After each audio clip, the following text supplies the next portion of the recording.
Ajá. Ya, hoy día vamos a hacer la clase de contracepción quirúrgica. Todo lo que corresponde a la ligadura y la vasectomía, que son los métodos de anticoncepción quirúrgica. Se dice contracepción, anticoncepción, pero estos son los métodos quirúrgicos. La femenina es la ligadura de trompas y la masculina es la ligadura de los deferentes.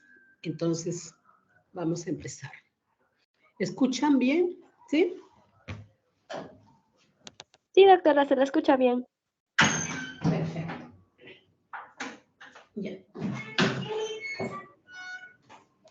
Entonces, el tema es, vamos a tocar todos estos aspectos en cuanto a la anticoncepción femenina y a la masculina. Primero la definición, el mecanismo de acción, la tasa de falla, que es muy poca realmente, son métodos muy, muy eficaces, una eficacia alta. Criterios médicos de elegibilidad, contraindicaciones, abordaje quirúrgico, cuáles son las complicaciones, ¿ya? Porque todo método tiene sus complicaciones. Entonces, acá tenemos la ligadura. Esta es la pómero y que luego más adelante lo vamos a ver. La esterilización quirúrgica, entonces, como definición, es un método anticonceptivo permanente. O sea, esto de acá, muy poca reversibilidad. Y cuando hay reversibilidad, nosotros tenemos que decirle a los pacientes más bien que son irreversibles. La reversibilidad cuesta y las tasas de éxito son muy bajas. Entonces, hay que decirle que es permanente. Que se realiza mediante una intervención quirúrgica electiva.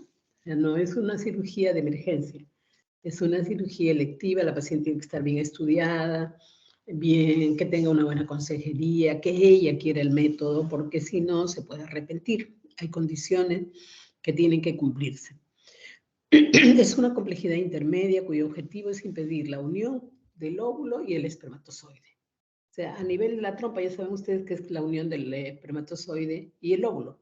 Y nosotros acá hacemos la ligadura, por lo tanto, cerramos el camino para esa unión de óvulo y espermatozoide. A nivel entonces de la trompa con el fin de evitar la fertilización. La esterilización tubárica tenemos entre los objetivos de milenio, entonces la meta es lograr para el 2015 el acceso universal a la salud reproductiva. La meta se cumplió a medias realmente, ¿no? Se decía 75% de, por ejemplo, muertes maternas. Casi se llega, pero no se llegó. Es un tema que quiere bastante trabajo de toda la gente para evitarlo. Y vean que es difícil. Al final de ese periodo, la prevalencia mundial de los anticonceptivos era del 64%. Y solo 41% en países de bajos ingresos. Miren ustedes. O sea, todos los, a pesar de que se hacen como objetivo del milenio, se da todo el apoyo, se firman convenios internacionales para el acceso a la salud sexual y reproductiva. Esto no se llega a cumplir, porque ya depende de cada quien, ¿no? Si países de bajo ingreso, pacientes con falta de educación, mil problemas y que muchas veces son reacias a usar métodos anticonceptivos. Entonces tenemos en países de bajos ingresos solo el 41%, a pesar de que está disponible para todo el mundo, ¿no? En el Perú tenemos toda la gama de métodos anticonceptivos. Esto se ha ido ampliando con la finalidad de cumplir los objetivos del milenio. Pero en nuestro país con la justa llega al 50%, eso ya lo saben ustedes. Y el 20%, porque tenemos más del 70%, 22, 24%, es métodos tradicionales. Entonces, ¿cuáles son los métodos tradicionales? El método de ritmo, el coito interrumpido, que es lo que más usan ellas y ellos como pareja. Entonces, no llegamos a la cifra definitivamente, porque de métodos modernos con la justa llegamos al 50%. O sea, no estamos lejos de los países de bajos ingresos. Por ahí estamos. Entonces, hay una demanda no satisfecha de planificación familiar, ¿no? Lo que nosotros deberíamos de brindar como método, pero que no llegamos, por más que querramos, no hemos llegado. Y aún así, pero hemos avanzado en cuanto a que las parejas ya entiendan los métodos, ya lo puedan usar. Y las mujeres solitas vienen, definitivamente. Los varones también ya están llegando. De 2006 a 2000, la demanda no satisfecha entonces era del 22%, 12% en países de bajos ingresos. Siempre hay una brecha, ¿no? Entre los países con ingresos adecuados en relación a los que no. Del 2006 al 2010, la esterilización femenina constituye el método anticonceptivo de elección en 28% de las parejas estadounidenses. Acá en el Perú no es así. Todavía tenemos bajo y hay una cierta brecha. A pesar de que se ofertan los servicios, de que se dan las normas, y la norma dice que es gratuito completamente, no les cuesta nada. No se cumple tampoco porque en los servicios, en el Estado, ya saben ustedes, el CIS dice que les va a dar todo y no les da. Y nosotros le ofrecemos como norma la gratuidad y tampoco se cumple porque tiene que comprar su anestésico, tiene que comprar lo que falta, pues no, ni modo. Algunas medicinas para la operación. Entonces no se cumple al 100%. Para la mujer de 35 a 44 años de edad, la esterilización quirúrgica fue la modalidad más frecuentemente de anticoncepción. O sea, ese es el grupo que solicita el método, pero estos son, pero tiene que cumplir requisitos definitivamente. La esterilización tubárica. Estamos hablando de la ligadura tubárica, que es la femenina. El mecanismo de acción, ya les dije, oclusión y sección de las trompas de falopio para impedir la unión del óvulo y el espermatozoide y así evitar la fertilización, el embarazo, básicamente. La tasa de falla, ya les digo, es poquísima. 0.5 embarazos por cada 100 mujeres en el primer año. O sea, viene a ser 5 por 1000. Es bastante poco, bastante poco. Es poquísimo el número de embarazos. O sea, por eso les hablo de una alta eficacia. La falla del uso típico es 0.5 embarazo por cada 100 mujeres en el primer año. Entonces, ustedes ya saben qué es la falla teórica y la falla de uso típico, ¿no es cierto? La falla teórica acá es igual porque al final y al cabo hacemos un procedimiento y no depende de la mujer. Entonces, la tasa de falla teórica y de uso típico es similar. La unidad de medida se considera pareja protegida a la mujer que se ha hecho el procedimiento quirúrgico de bloqueo tubárico en el establecimiento de salud. O sea, si yo uso un método anticonceptivo, se considera pareja protegida, ¿no? Si pongo la ampolla, es una pareja protegida. Si lo cumplo en ponerme, por decir, en el año la ampolla de Depo-Provera, que se pone cada 3 meses, entonces al año yo uso 4 ampollas, eso significa que soy una pareja protegida. Pero tiene que cumplir el requisito de que sea en un año.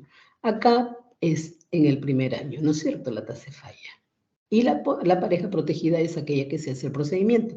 Si es la ligadura, es la mujer. Y si es el varón, es el varón, ¿no es cierto? Entonces, pero es la pareja, la que está protegida. Los dos, definitivamente, las relaciones tienen los dos. Y ya les hice el método, ¿no es cierto? Entonces ya se hizo la ligadura y por lo tanto ya se considera pareja protegida. La eficacia. La elección anticonceptiva depende en parte de la eficacia del método para la prevención de un embarazo no planificado. Depende entonces, en el caso de algunos métodos, no solo de la protección ofrecida por el método en sí, sino la tasa de embarazo por cada 100 mujeres por 12 meses. Eso es lo que se considera el índice de PER, ¿no es cierto? Y por ahí va a tener un método que son muy eficaces, los moderadamente eficaces y los menos eficaces. Entonces tengo mi pareja protegida y lo veo en un año de uso. 100 mujeres que usan este método por 12 meses. Entonces yo voy a considerar si el método es más o menos eficaz. El porcentaje de mujeres que tienen un embarazo no deseado durante el primer año de uso de un método anticonceptivo y el método se usa a la perfección y cuando se lo usa típicamente, ¿no? O sea, hay una diferencia, el uso perfecto y el uso típico, que en este caso es uso perfecto y uso típico van a ser prácticamente lo mismo porque no dependen de la persona, si lo tomó o no lo tomó el método. Es diferente la ligadura que la ampolla, ¿no? La ampolla de repente dice, no, me voy a la fiestecita en el fin de semana y ya no se lo pone, o lo posterga, o se olvida. Entonces, ya ese es el uso típico, ¿no? Depende de la persona. En cambio, acá ya no depende de ella, si ya yo le hice la ligadura. La eficacia de los métodos anticonceptivos. Entonces, acá tenemos los más altos, los muy eficaces, es de 0 a 0.9. Muy eficaces, o sea, menos de un embarazo por cada 1000. Eficaz de 1 a 9. Moderadamente eficaz de 10 a 25, ya no es igual que los muy eficaces. Y acá los 26 a 32. Entonces, según el color, los eficaces, la clave, acá están. ¿Cuáles son? Los implantes, la vasectomía, el DIU de levonorgestrel, el DIU que contiene hormonas, la esterilización femenina. O sea, los métodos que estamos viendo ahorita son los más eficaces en esta tabla. Muy eficaces, se consideran muy eficaces. 0.05, o sea, 5 menos de esto que estamos viendo acá, que se considera muy eficaz en cuanto a los implantes. En cuanto a la vasectomía, 0.1 va a ser 0.15 igual con el uso correcto y con el uso común. Entonces son iguales prácticamente. Y con el implante 0.5, 0.5 igual. Igual.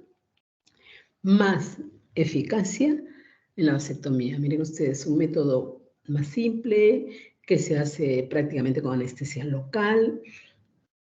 En 10 minutos ya lo terminé. Entonces, hay bastante, digamos, de que sea mejor, ¿no es cierto? Hacerle una vasectomía que hacer una ligadura. Entonces, ahí tenemos bastante que ganar, ¿no? En cuanto a tiempo, uso de productos, ¿no? Entonces, en una anestesia local es diferente de una anestesia regional que se hace en una ligadura. Entonces, los varones tienen que pensarlo bien, porque es mucho, mucho más fácil, más accesible en la vasectomía. Ya han reaccionado y ya están viniendo mucho más. Entonces, el 1 al 9, ya vean ustedes, según los colores acá, moderadamente eficaz, los condones, y los menos eficaces tenemos casi todos los métodos naturales. Y eso usan nuestras usuarias, ¿no? 20 a 22%, 24% usan retiros, espermicidas, y sin embargo, no son los más eficaces, ¿no? Los métodos basados en la fertilidad. Y no son los más eficaces. El porcentaje de mujeres que experimentan un embarazo no deseado durante el primer año de uso.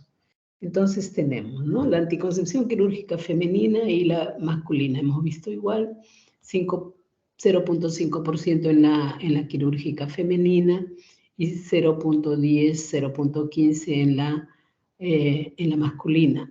Y las continuadoras no depende de ellas, por lo tanto es el 100%. A diferencia de cuando depende de ellas, ya lo van dejando, se van olvidando, lo usan ahora, no lo usan después. Entonces, vean ustedes cómo baja la tasa, ¿no? Incluso a nivel de el acetato de medroxiprogesterona al año solo lo están usando 56%. O sea, bastante menos. La mitad solamente. El parche, el anillo vaginal y las píldoras combinadas, 68%, no llegan al 70%. El condón femenino menos todavía, el masculino 53%. O sea, ya lo dejan. Al año ya no lo están usando. O sea, son pacientes que lo van a dejar. En cambio, si es una anticoncepción quirúrgica, ya no se va a volver a desligar, ¿no es cierto? Porque eso le va a costar y no es tan conveniente porque la tasa de éxito es menos, siempre hay que decirlo. Acá vemos entonces cuáles son los criterios médicos de elegibilidad. Entonces, nosotros cuando hacemos la consejería tenemos que ver esto, criterios médicos de elegibilidad. Entonces, yo En el caso de los métodos permanentes, ninguna condición médica descarta la opción de realizarse una vasectomía o una ligadura de trompas. Salvo que ya está, pues, ni hablar con una cirrosis, un ACV, qué sé yo, ¿no? Que ya la ponen como categoría 4. Entonces, ahí no puedo. O categoría 3 tampoco puedo. En cambio, en la categoría 1 y 2 yo puedo usar el método. Puedo, digamos, no existen restricciones, ¿no? Acá, la categoría ninguna restricción para el uso del método anticonceptivo. En la categoría 2, las ventajas superan a los riesgos teóricos o comprobados. En la categoría T3, los riesgos son mayores y superan a las ventajas. Entonces ya es con cuidado que yo tengo que ir. Si mi paciente cataloga como categoría 3, lo más probable es que no le puedo poner el método, ¿no? A una paciente que tiene antecedentes de trombosis, entonces yo tengo que pensarlo 2 veces. Categoría 4, condición que representa un riesgo de salud inadmisible si se usa el método anticonceptivo. Entonces, los criterios de médicos de elegibilidad nosotros tenemos que buscarlos, ¿no? Acá en el manual, tenemos el manual de planificación familiar, el mundial. Entonces, usted pone ahí manual de planificación familiar, el mundial, punto, y le sale todas estas cosas. Esterilización tubárica. Es necesaria la consejería. La consejería es el punto más importante porque ahí le voy a decir y ella va a elegir los métodos anticonceptivos. O sea, yo le voy a decir que hay una gama de métodos anticonceptivos, le voy a decir que hay métodos hormonales, que hay métodos quirúrgicos permanentes como la ligadura y la vasectomía, y dependiendo, porque a una nulípara no le voy a decir esa consejería, o sea, depende de la edad, depende de la paridad, depende de lo que la paciente necesite. Entonces, según eso, nosotros le vamos a decir cuál es el método que a ella le conviene, ¿ya? Eso es importante. Entonces, la orientación y consejería va en ese aspecto, que nosotros le vamos a dar apoyo educativo a la usuaria para esclarecer sus dudas. Entonces, ahí yo voy a saber qué conoce ella acerca de la esterilización, qué sabe, qué le preocupa. Y según eso vamos a elegir el método que mejor le conviene, ¿no? En este caso le vamos a decir todos los mecanismos de acción, la eficacia anticonceptiva, los beneficios, todo le tengo que informar de tal manera que su opción para ella va a ser, entonces, elegir sabiendo. Ese es el consentimiento informado. También hay usuarias con necesidades especiales y personas con discapacidades. A ellas las tengo que atender también en una consejería especial.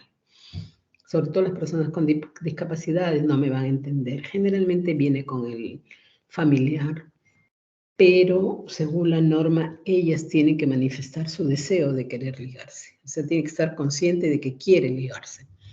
Antes la traían la mamá, la tía, la abuela, para que no tenga hijos. ¿Por qué? Porque generalmente ellas tienen la libido normal y entonces buscan una pareja o alguien las busca y ellas lo aceptan. Tienen hijos, pero no pueden hacerse responsable de nada, ¿no? Entonces la familia se hace responsable y para no hacerse responsable ellos lo traían para ligarse. Y eso se llama la curatela. Pero ha habido, digamos, demandas al Perú por esa situación y nos han ganado las demandas definitivamente. Hay que resarcir a la usuaria, darles lo que pide. Y aparte, tiene que cambiar la norma. La norma cambió definitivamente. La persona con discapacidad tiene que decir que no quiere tener hijos, que tiene que decir que quiere ligarse y tiene que firmar ella. Imagínense ustedes todas las limitaciones, ¿no? Una familia que no puede hacerse cargo, porque generalmente la gente más pobre, ¿no? Y sin embargo, tiene que cumplir con la norma, ni hablar.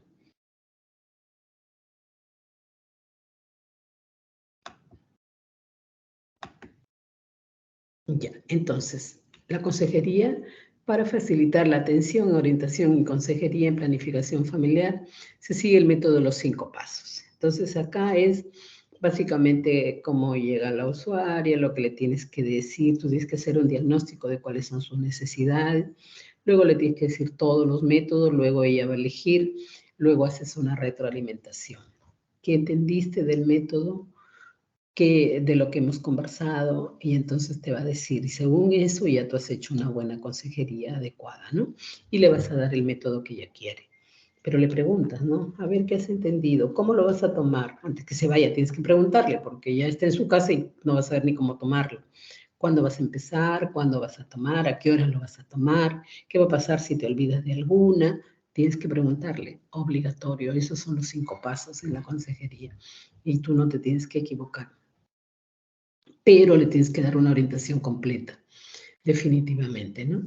Entonces, dar orientación y consejería diferenciada a usuarias que soliciten métodos anticonceptivos permanentes. Tenemos que hacerlo. Usuarias que presenten limitaciones físicas o psíquicas que puedan afectar su capacidad de decisión, y el de aquellas que no vienen pero no pueden, ¿no? Conversar, decir mucho. Si afecta su capacidad tiene limitaciones, tiene que de todas maneras expresarse, ¿no? Y nosotros haremos lo que es su voluntad. Mujeres que se encuentran en el periodo posparto o posaborto, porque las pacientes que presentan a veces un periodo posparto o posaborto están muy sensibles emocionalmente, ¿no? Más aún si nació un niñito con problemas, con defectos, entonces no van a querer de ellas ninguna ligadura, ¿no? Ni un posaborto, ha tenido una pérdida y para ellas pues es muchas veces trágico. Es muy serio una pérdida, muy serio. Algunas se quedan afectadas, tienen un shock traumático, hay que mandarlas muchas veces a psiquiatría porque te hace escándalo. Yo no quiero planificación familiar, ¿no? Entonces es un momento muy crítico. Inmediatamente que ha tenido ella un proceso de eso, no puedes hablarle muchas veces, tienes que regresar en una siguiente oportunidad, o ya generalmente se habló antes, y si ella se ratifica y quiere de todas maneras su ligadura a pesar de lo que le ha pasado, no hay problema, ¿no? Lo hacemos. Pero si ella no quiere, no se ratifica, no lo puedes hacer. Personas analfabetas, garantizar una toma de decisión informada. Tenemos que estar seguros de que nos entendió para que no nos demande. Imagínense, las ONG de derechos humanos siempre están pendientes de esto. Y muchas veces acusan, ¿no? A Fujimori lo acusaron de crímenes de lesa humanidad y nunca ha hecho una ligadura. ¿Se das cuenta? Personas viviendo con VIH y SIDA. Personas con antecedentes de tumores que se afectan con hormonas sexuales, cáncer de mama, endometrio, hepático. Sin problemas, no le vamos a poder hacer tantas. Si no puede tomar hormonas sexuales, pero le vamos a poder hacer de repente su ligadura, ¿no? ¿Cómo va a salir embarazada? Si está en un tratamiento, va a tener tratamiento de quimioterapia, etcétera. Pero tienen relaciones y a veces salen embarazadas. Entonces hay que hacer un procedimiento si es que ella lo solicita. Personas con enfermedades sistémicas graves, hepáticas, diabetes mellitus, procesos tromboembólicos activos o con antecedentes de ello. Entonces ahí mucho cuidado, ¿no? Ahí están los criterios de elegibilidad.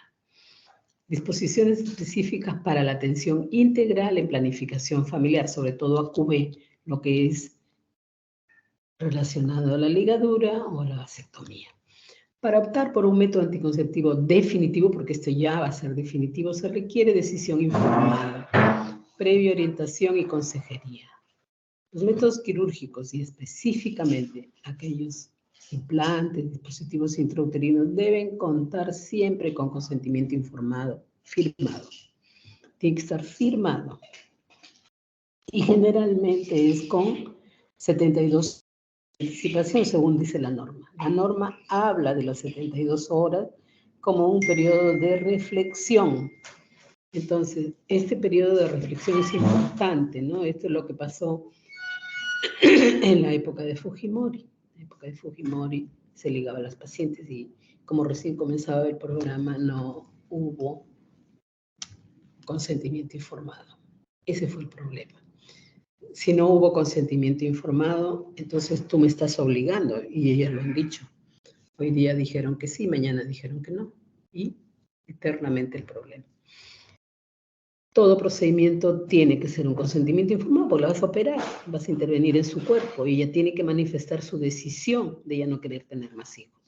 Entonces, aquí está la iglesia metida siempre, entonces ellos obligan a este consentimiento informado. Después de lo de Fujimori hubo una mesa de concertación, un comité que se reunió para hacer esta norma, donde dice que hay un periodo de reflexión de 72 horas, en que ella firma su decisión, porque le hemos hecho la consejería, le hemos preguntado si ella quiere ese método, porque le hemos dado a elegir entre todos los demás, ella elige lo permanente, firma, después de 72 horas regresa para una segunda consejería y ahí va a firmar y se va a ratificar en su decisión de la ligadura, si no, no la podemos operar.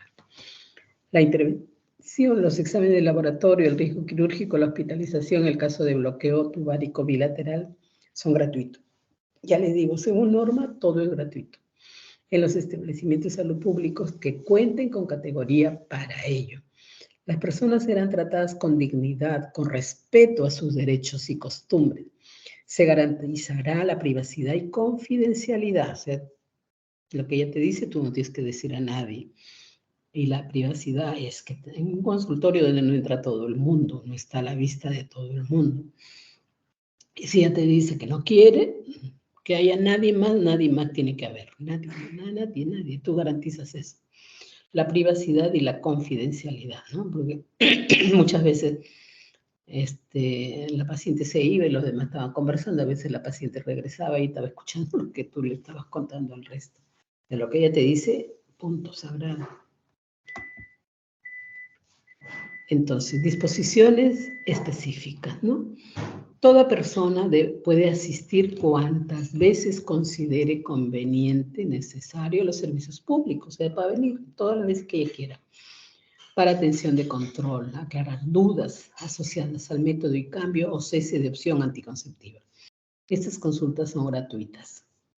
Toda complicación atribuible al uso de un método anticonceptivo provisto por los establecimientos de salud deberá ser reportada para tomar las medidas necesarias y proveer los recursos y facilidades para el manejo de la complicación. Entonces, si hay una complicación, nosotros tenemos que reportar, tenemos que tomar las medidas necesarias, no dejarlo al paciente a su libre albedrío. Tenemos que, ¿no? Hemos tenido pacientes que a veces le hemos puesto una Depo-Provera y la paciente sangraba a mares. Entonces tienes que hospitalizarla y verificar cómo va su sangrado. Elaboración de una buena anamnesis, evaluación médica con énfasis en el examen pélvico. Hay que hacer una buena historia clínica, una buena evaluación porque la vamos a operar, la vamos a intervenir. Entonces tenemos que estar seguros de que no haya una enfermedad pélvica inflamatoria, que no tenga una infección, que todo esté en regla para poder operarla en las mejores condiciones. Entonces no vamos a tener complicaciones ni problemas porque la hemos evaluado adecuadamente. Esterilización tubárica. La usuaria recibe 3 atenciones, una evaluación previa, 2 de control post-procedimiento. No incluye las 3 sesiones de consejería, la general, la específica para QB y la tercera después de las 72 horas para la firma del consentimiento informado. Miren ustedes, todas las etapas que tenemos que pasar. Una general donde le hablas de todos los métodos, la específica cuando ella escoge la QB. Le explicas todo lo de la QB, te firma el consentimiento informado y regresa para su consentimiento, ratificar su decisión de querer la ligadura. Una intervención quirúrgica, menos de 60 minutos, y un día de hospitalización, eso sí. El examen tenemos que, o sea, después de todos esos problemas que hubieron con las pacientes, algunas se murieron, se complicaron, y era porque se había hecho como cirugía ambulatoria. Entonces quedamos en que se quedaban hospitalizadas, las observábamos las 24 horas, al día siguiente le dábamos de alta, por cualquier cosa, ¿no? Entonces ya las teníamos hospitalizadas y ya no había problemas. Perfecto, ¿ya? Así quedamos, ¿entendido entonces? Examen de Papa Nicolau, examen de mamas, todo eso es el examen previo. Examen de laboratorio que incluye la prueba rápida de VIH y sífilis, obligatorio. Tamizaje de violencia basada en género, porque a veces están violentadas, ¿no? Violadas en su propia casa, obligadas. Entonces, este es el momento de hablar. Se les hace la ficha de tamizaje y ella nos va a decir si tiene o no el problema de violencia en su casa. Si la usuaria no acudiera al servicio para su control, deberá realizarse la visita domiciliaria. Pero eso se cumple a partir del segundo nivel. En el tercer nivel es más difícil. No se dan a tiempo las asistentes sociales para ello. Indicaciones. Mujeres que cumplen con los criterios de elegibilidad para CUB femenina por ser en eficacia alta, inmediata y permanente. Que la usuaria sea mayor de edad. No se recomienda operar a usuarias menores de 25 años. Y tenemos a veces usuarias o usuarios que no tienen 25 años y quieren operarse. Hemos tenido hace poco una campaña de vasectomía y hemos tenido pacientes de 19 años, de 21 años, de 20 años, menores de 25 años y bastantes, que querían ligadura. Uno de ellos, un estudiante de traducción, decía, no, yo quiero mi carrera, primero es mi carrera, no quiero un hijo. Un estudiante de medicina, yo no quiero tener complicaciones de hijo, quiero estudiar tranquilamente. Entonces, hacemos su decisión, pero no tienen 25 años. Y el problema es que cuando eres mientras más joven, mayor posibilidad de desistir de tu decisión y querer la reversibilidad del método. Ese es el problema. A menos que presenten factores de riesgo reproductivo por el riesgo alto de arrepentimiento, justo lo que les estoy hablando. No interfiere con el deseo sexual, producción hormonal de los ovarios, que haya completado el número de hijos. Es definitiva e irreversible. Que le solicite voluntariamente. Tiene que solicitarlo voluntariamente. Hoy en día, ya les dije, ¿no? La Corte Interamericana de Derechos Humanos mandó que tienen que decidir ellos, nosotros no decidimos. Entonces, que haya entendido el significado del consentimiento informado, firmado la solicitud respetando el periodo de reflexión. Nos obliga. Puede ser realizada en forma ambulatoria. El proveedor debe ser necesariamente un médico calificado que haya entendido el tipo de intervención a que será sometida. Entonces, tiene que decir, ¿no? Yo me voy a operar, me van a cortar las trompas, etcétera. Es lo que tú les has explicado. Tiene que entenderlo bien. Valoración del riesgo quirúrgico si es necesario riesgo anestésico. También. El riesgo anestésico lo hace el anestesiólogo previo a la intervención. El riesgo quirúrgico es el riesgo cardiovascular. Y nosotros en el hospital 3.1 le hacemos todo como una cirugía mayor, porque pueden haber complicaciones. El bloqueo tubárico debe realizarse en establecimientos de mayor complejidad resolutiva a partir del segundo nivel de atención. Acá está el consentimiento informado que debe ser firmado, firma y sello del personal, firma y sello de la usuaria y su huella digital, si fuera analfabeta, pero igual la huella siempre.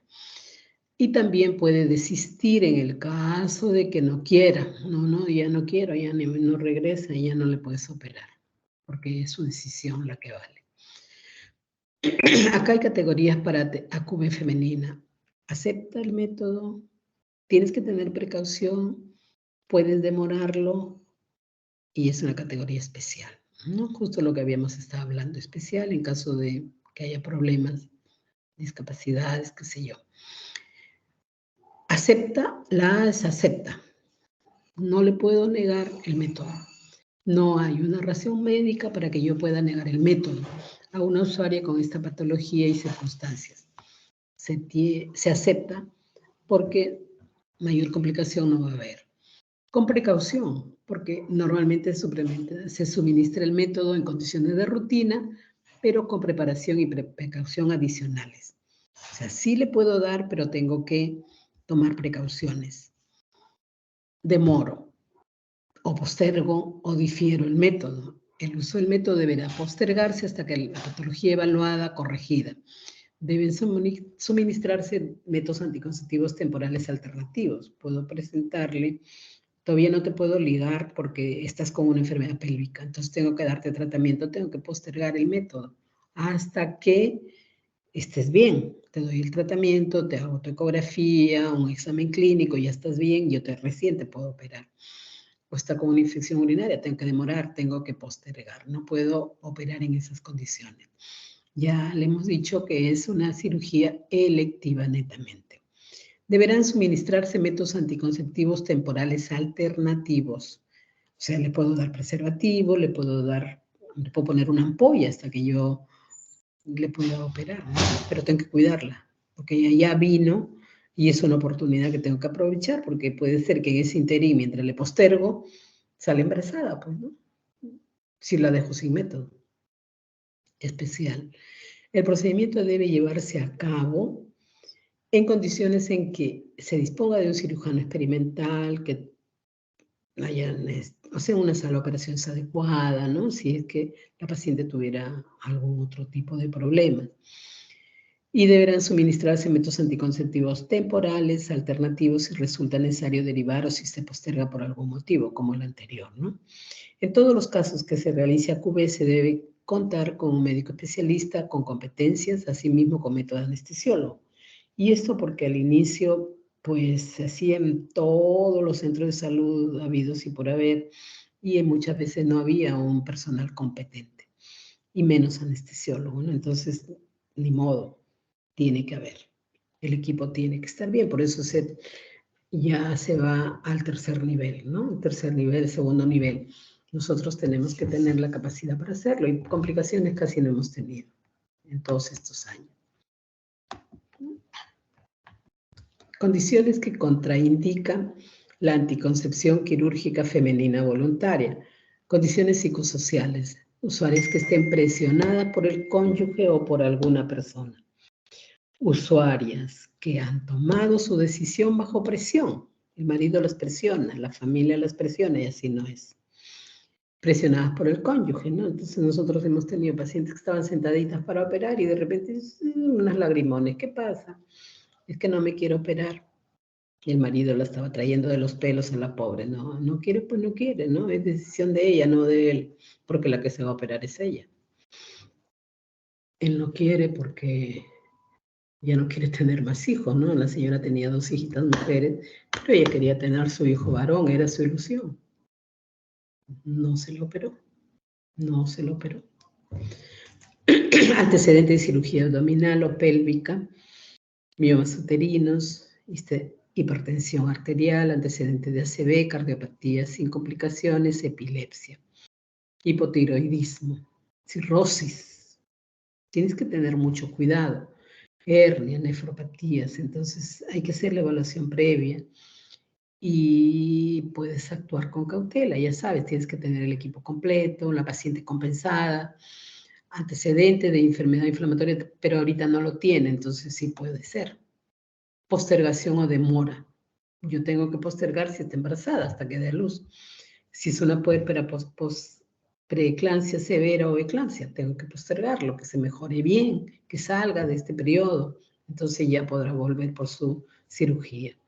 Complicaciones posparto por anemia severa, infección, no la puedo operar. Un aborto complicado por hemorragia o infección, tampoco la puedo operar. Que tenga un sangrado uterino anormal, enfermedad pélvica inflamatoria en los últimos 3 meses o una cervicitis purulenta, no la puedo operar, tengo que postergarlo o demorarlo. Si es un cáncer ginecológico, enfermedad trofoblástica maligna, hepatitis viral activa, bronquitis o neumonía o una infección cutánea abdominal. Entonces en ellas no puedo operarlas. Con precaución, usaría joven, miren ustedes, si es joven menor de 25, porque tengo que tomarme yo las precauciones, definitivamente. El manual me dice mayores de 25, las menores de 25 generalmente se arrepienten, si más aún si no tiene ningún hijo. Usuaria sin hijos vivos, puede haber tenido partos, puede haber tenido embarazos, pero no tiene ningún hijo vivo. Ha habido pacientes que tienen 8 abortos, todos los han perdido. ¿Cómo la ligo? Ella quiere seguir probar que tenga un embarazo, ¿no? Entonces, ni modo.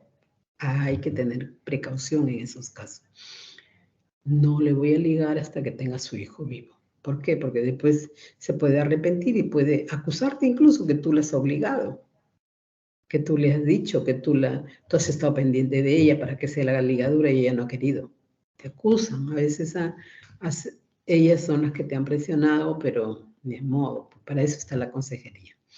Tener un hijo, especialmente el más pequeño, con salud delicada, unión de pareja inestable. La pareja se va a mandar mudar y el problema, ¿no? Condiciones, entonces, para hacer la ligadura. Ginecobstétricas. Diferir o con precaución, ya lo hemos visto. ¿Cuáles son esas condiciones? Si está embarazada, no la puedo operar. Si es un posparto entre el séptimo y el día 42, no la puedo operar. O sea, yo te voy a operar antes que cumpla los 7 días. Ahí sí puedo operarte. Y generalmente solo las primeras 48 horas, porque ya después el útero puede comenzar a involucionar, ¿no? Entonces hay que esperar y pasar estos 42 días. Complicaciones serias, posparto, posaborto, puede haber tenido una infección o una hemorragia, sangrado vaginal no diagnosticado que pueda sugerir patología. Y entonces ahí puede ser hasta un cáncer, entonces tengo que diferir. Enfermedad pélvica inflamatoria en los últimos 3 meses, ITS activo, cáncer pélvico, enfermedad tromboblástica maligna, etc. Igual si es una endometriosis, un útero frío, o sea, una pelvis congelada que se llama, que está llena de adherencia. Generalmente las pacientes que han tenido cirugías previas o que han tenido infecciones tienen muchas adherencias, no se puede entrar, no se puede pasar, no encuentra las trompas. Bien difícil, hay que diferir, pero hay que prepararla bien de repente entrando con el cirujano, ¿no? Nos ayuda. Paciente con endometriosis, lo mismo, tiene cualquier cantidad de adherencias, porque ha sangrado y sangrado y sangrado en diferentes, digamos, espacios, ¿no? En el ovario, en el útero, en la vejiga, en todo sitio, en la trompa, etc. Y con precaución, si tiene fibromas uterinos, cáncer de mama actual, tienes que darle un tratamiento porque puede salir embarazada y estaría contraindicada salir embarazada, ¿no? Y así, en condiciones cardiovasculares, entonces estos son los criterios que no te van a dejar que tú hagas la cirugía. Entonces te va a decir diferir, precaución. Entonces tú tienes que verificar estas listas, que son prácticamente los criterios de elegibilidad para poder o no hacer tu procedimiento. Si dice, ¿no? Tiene una cirrosis hepática severa, una diabetes por más de 20 años, puede diferir, que la paciente esté bien compensada. Es una cirugía electiva, no es una cirugía de emergencia como una apendicitis que la tengo que hacer de todas maneras, una colecistotomía la tengo que hacer de todas maneras porque está complicada. Esta no, esta es una cirugía electiva, por lo tanto tiene que entrar en las mejores condiciones. El momento de la intervención, ya les digo, es posparto hasta las 48 horas nada más. Después tienes que esperar las 6 semanas posparto. Posaborto no complicado, de intervalo en cualquier momento. O sea, no está embarazada, pero sí lo puedo hacer. En la primera mitad del ciclo preferentemente y transcesárea. Estoy operándole, haciendo su cesárea y le puedo hacer su ligadura. El abordaje quirúrgico va a ser por mini laparotomía o por laparoscopía. Si es por laparoscopía, solamente poniendo los puntos de la incisión y eso es, se cogen las trompas y se las liga. Igual la mini laparotomía, que es lo que prácticamente nosotros hacemos, es la más realizada en muchos países, se realiza fuera del embarazo, es intergenésica o de intervalo, y luego del parto es la posparto o la puerperal. En el intervalo se hace una incisión vertical, prácticamente como una Pfannenstiel, pero pequeña, mini laparotomía de 2 a 3 centímetros en la parte suprapúbica. Igual en el posparto es a nivel umbilical. ¿Por qué? Porque el útero está bien grande, entonces debajo del ombligo ahí le haces una incisión que después se va a hundir el ombligo y no se va a ver nada, nunca existe la evidencia, se cierra. Entonces, igual, si ha tenido antecedentes de cirugía pélvica, hay que tener mucho cuidado. ¿Ya? Métodos de oclusión. Para el éxito de la oclusión, reconocer correctamente la trompa, porque este ha sido los problemas pues, que han habido en la época de Fujimori. Porque no era personal capacitado, preparado, eran médicos generales en provincias, en otros sitios. Entonces han hecho la ligadura del intestino y la paciente se ha muerto, pues, definitivamente. Entonces acá es reconocer la trompa. Una vez que coges la trompa, la llevas hasta el final y vas a ver la fimbria. Si no ves la fimbria, no es la trompa. Tienes que ver la fimbria, obligatorio. Útero con miomas, hacer la incisión a la altura del fondo uterino para el acceso a las trompas. En la laparoscopía, cuanto más obesa, mayor la distancia, o sea, ni modo. Hay bastante gordito. El tipo de anestesia, la más usada, hacemos nosotros la regional. Esa es la que más usamos. Los métodos, acá están. Irving. Abre un espacio en el mesosalpis, crea una ventana, hace la ligadura y después hace el corte. Y se acabó. Y ya está. Queda cada uno de los muñones libres. Es el método de Irving. Y después lo entierra en la cerosa. Ya, el método de Pomeroy. Levanta el asa de la trompa, la liga por debajo y después hace el corte. Toda una sección de la trompa y lo saca. Esta es la que nosotros más usamos. Esta es la Pomeroy modificada, la que usamos, la que hacemos normalmente. Resección parcial de la trompa. Igual que el método anterior, que abre una ventana, entonces ahí va a ser una ventanita en la zona avascular, veo que no tiene nada de vasos, abro por ahí y luego voy a hacer la ligadura igual que la anterior y me queda un espacio en el mesosalpio. La resección de la subserosa. Aquí infiltra un poquito de, digamos, la silocaína, sin epinefrina, hace su abón y ahí va a hacer la incisión para hacer el corte. Se liga, se secciona y ahí queda. Quedan los dos segmentos bien separaditos. No usamos estos métodos, generalmente hacemos el método de la Pomeroy modificado. Esta de acá es la resección, la técnica de Kroner, en la cual lo que se va a resecar es la fimbria. Generalmente lo hacemos cuando tenemos una mujer con muchos hijos, ya no queremos que tenga más embarazos, ella tampoco quiere, entonces ni hablar, la ayudamos mejor. Y a veces cuando han habido embarazos, a pesar de que ya les he hecho la ligadura, puede haber que el espermatozoide haya hecho como, digamos, se hace un granuloma y el espermatozoide pasa, ni hablar, y ya sale embarazada, en esos casos es. Coagulación eléctrica o calor. Acá está el electrodo del bipolar, se coagula y se acabó. ¿Está? Se acabó. Esa es ¿no? O sea, por un lado le pones la coagulación, al otro lado y en el espacio medio vas a cortar y ya queda la trompa prácticamente seccionada. Acá tenemos los métodos de oclusión mecánica, en la cual vamos a poner un anillito. Aquí queda con un anillito y prácticamente se corta. El resto se deja también y no hay problema. Aquí es el anillo de silicona, ¿no? Entonces, aquí la trompa también va a estar ligada con estos anillitos. Acá está, vean ustedes, ¿no? Trato de poner el anillito y queda aquí, rodeando. Levantas un asa y el anillo queda abajo.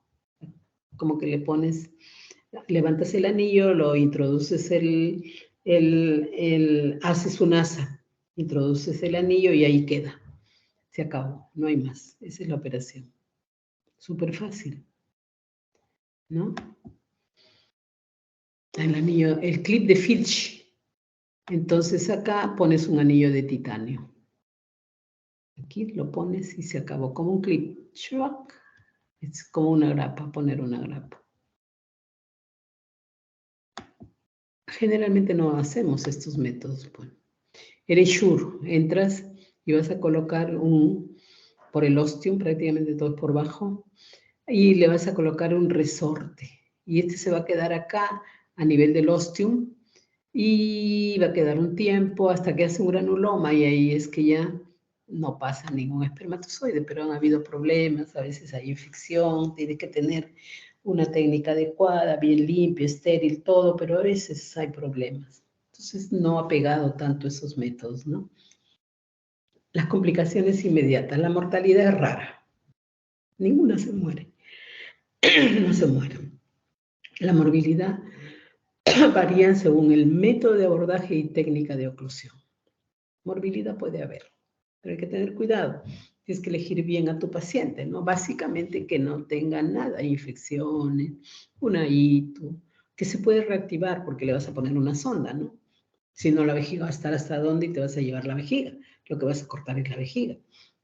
Entonces, si es una cirugía de intervalo, vas a entrar a nivel del pubis y ahí es que encuentras la vejiga, por lo tanto tienes que evacuar. Si tiene infección y tú le pones una sonda, lo más probable es que la infección se reanude. También tienes que ver que no haya una enfermedad pélvica inflamatoria, porque las trompas son las que van a estar inflamadas ahí y tú las vas a ligar. Se puede reanudar una infección. Entonces, esos son los, digamos, la morbilidad, lesiones en la vejiga o del intestino, el sangrado, ya le digo, ¿no? O sea, se puede lesionar el intestino si es que estaba todo pegado y tú tratas de liberar. Hay que tener mucho, mucho cuidado. Si cogiste el intestino, lo agarras de inmediato y lo sutura, manda a llamar al cirujano, pero tú arreglas tu problema. De inmediato, si tú te das cuenta, ahí tienes que hacerlo. Y no diferirlo, porque entonces ya vienen los problemas. ¿Cuándo la vas a volver a operar? Ya de repente se muere tu paciente. Y eso es lo que ha pasado al inicio, ¿no? Ni hablar traumático ha sido la cosa al inicio. Estamos en más de 30 años de esto, ¿no? Porque esto fue en los años 90. Estamos en 23, más de 30 años. Sangrado superficial en los bordes de la piel o a nivel subcutáneo. No hay problema, sangrar tienes que ver, porque no haya ningún sangrado y tienes que ligar los vasos. Dolor en la incisión. Generalmente puede haber una infección o absceso, hay que tratarlo adecuadamente. Hematoma subcutáneo, infección de la herida, todas estas pueden ser las complicaciones. Tratar lo que corresponda. Complicaciones tardías, un embarazo. Ya les dije, no se puede recanalizar la trompa y hay un embarazo. Pero yo le he ligado, entras a operar y ahí ves que hay un granuloma, se ha formado un granuloma y ahí se ha pasado el espermatozoide. Y se ha embarazado. Entonces, el seguimiento, el control el primer día, a los 3 días, y el segundo control al 7º día. Tiene que venir para verla, entonces tú estás seguro de que no tienes problema. Puede haber arrepentimiento, puede haber reversibilidad. Si se arrepiente, tienes que hacerle pues, de nuevo el procedimiento para recanalizarlo. Ahora vamos a ver la vasectomía.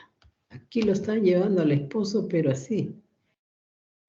La señora lo lleva y generalmente lo está llevando de la mano. Entonces sí te vamos a hacer la vasectomía. Se lo lleva y él está feliz, cree que le van a hacer un regalo. Aspectos históricos.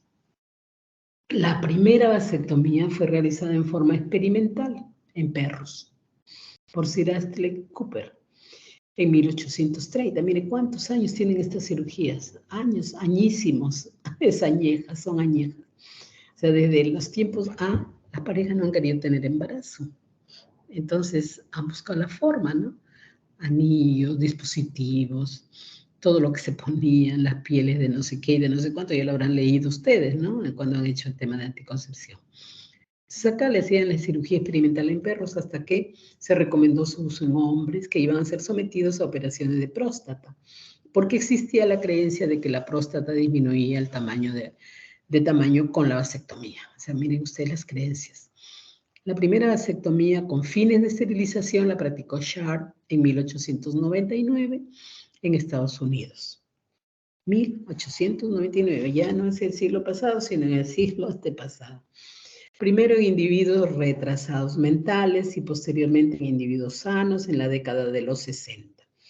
El método se hizo cada vez más frecuente en el sur del Asia y fue en la India donde se realizó prácticamente también. ¿Cuántos millones de indios hay? Definitivamente. La vasectomía en la actualidad sigue siendo el método anticonceptivo masculino más fiable. Ya les dije, el más confiable. ¿Cuánto es la efectividad? ¿Cuánto es? A ver, ¿quién me dice? Ya lo hemos visto al inicio. No han escuchado. Punto 15, ¿no es cierto? En el uso perfecto, en el uso teórico y en el uso común. La vasectomía en la actualidad sigue siendo el método anticonceptivo masculino más fiable. Está la cabeza con el implante, no se olviden, son de los que menos fallan. En primer lugar, el que menos falla es el implante. Si le preguntan, me voy por el implante porque es al 99.9999. O sea, que mínimo de falla, lo mínimo. No falla, no he visto embarazos con implante, no he visto. Y hemos sacado implantes de 9 años. La mujer no usa otro método, solo el implante. Pero se había olvidado de venir a sacárselo.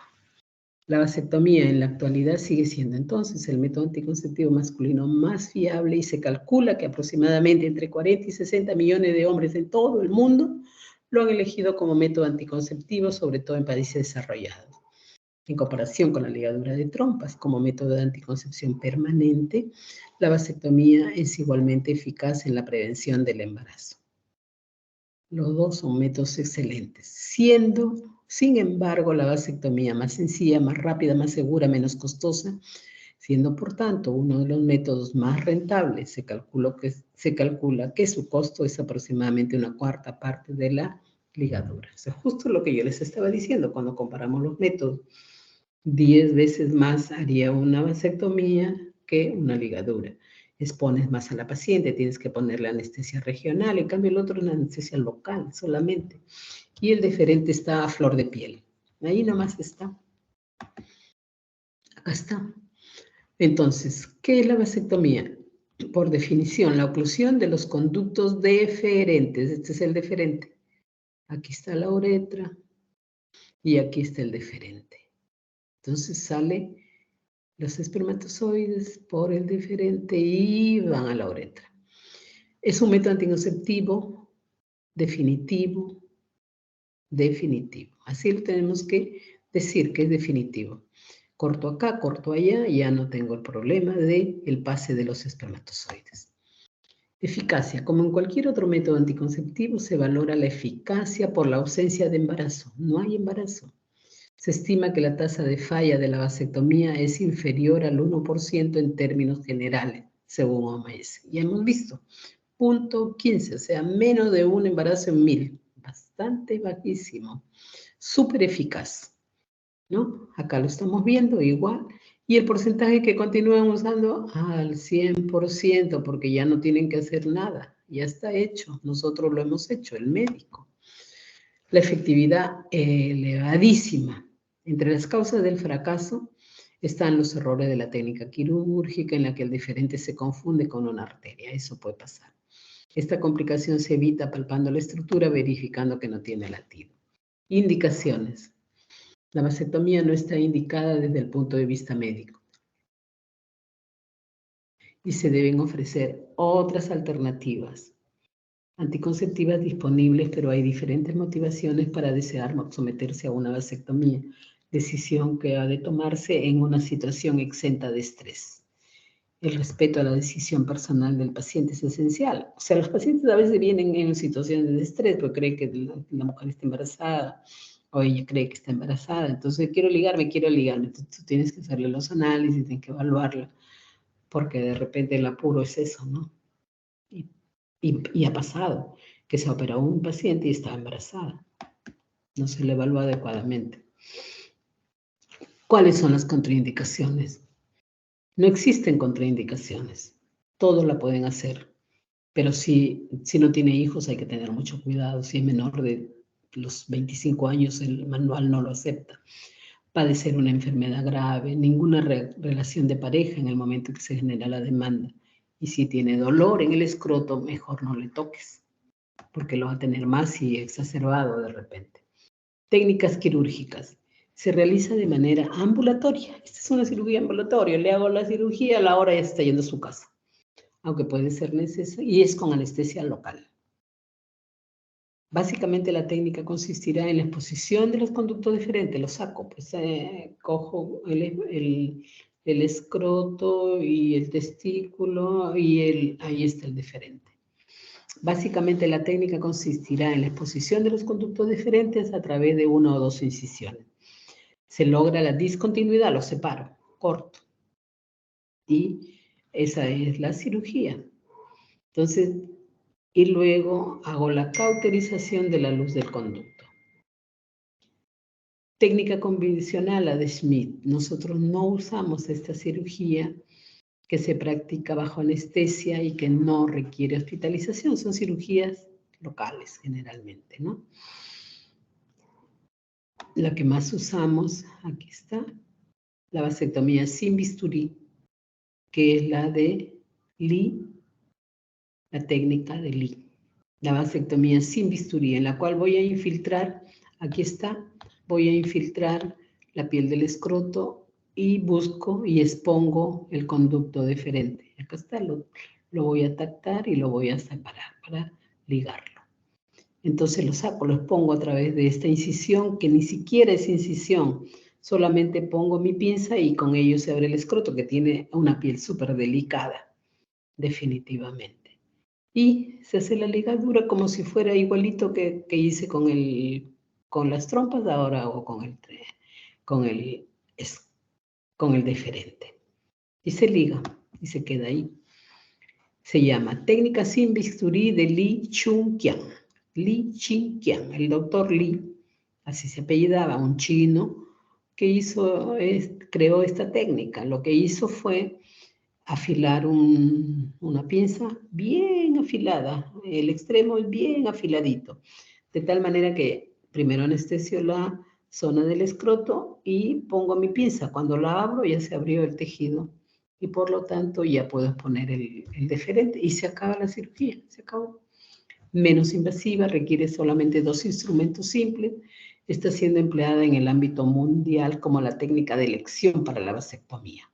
Se basa en los mismos principios de la técnica convencional, pero se utiliza solamente una pinza con un anillo en la punta que sirve para sujetar firmemente el deferente sin penetrar la piel y una pinza con una punta cortante muy fina que se utiliza para abrir un pequeño agujero en la piel y extraer el deferente.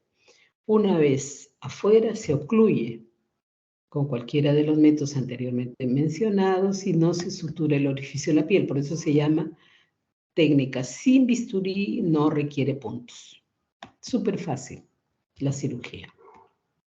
Aquí está, desponiéndose y sacando el deferente. Ahí está, ahí lo tengo. Se secciona, se coagula, ¿no? Entonces, la oclusión química no lo usamos. Generalmente producen fallas. No usamos estos métodos, oclusión reversible de los deferentes. Cuando ya el paciente no quiere, a veces tenemos que hacer la reversión del método. Ventajas y desventajas. Es permanente, una anticoncepción de larga data. Alta eficacia anticonceptiva. Alta, la más alta, la que ustedes pueden ver, altísima. Segura, la recuperación es rápida, costo efectiva, más barata que hacer una ligadura. No interfiere con las relaciones sexuales, no disminuye el placer sexual y hay privacidad.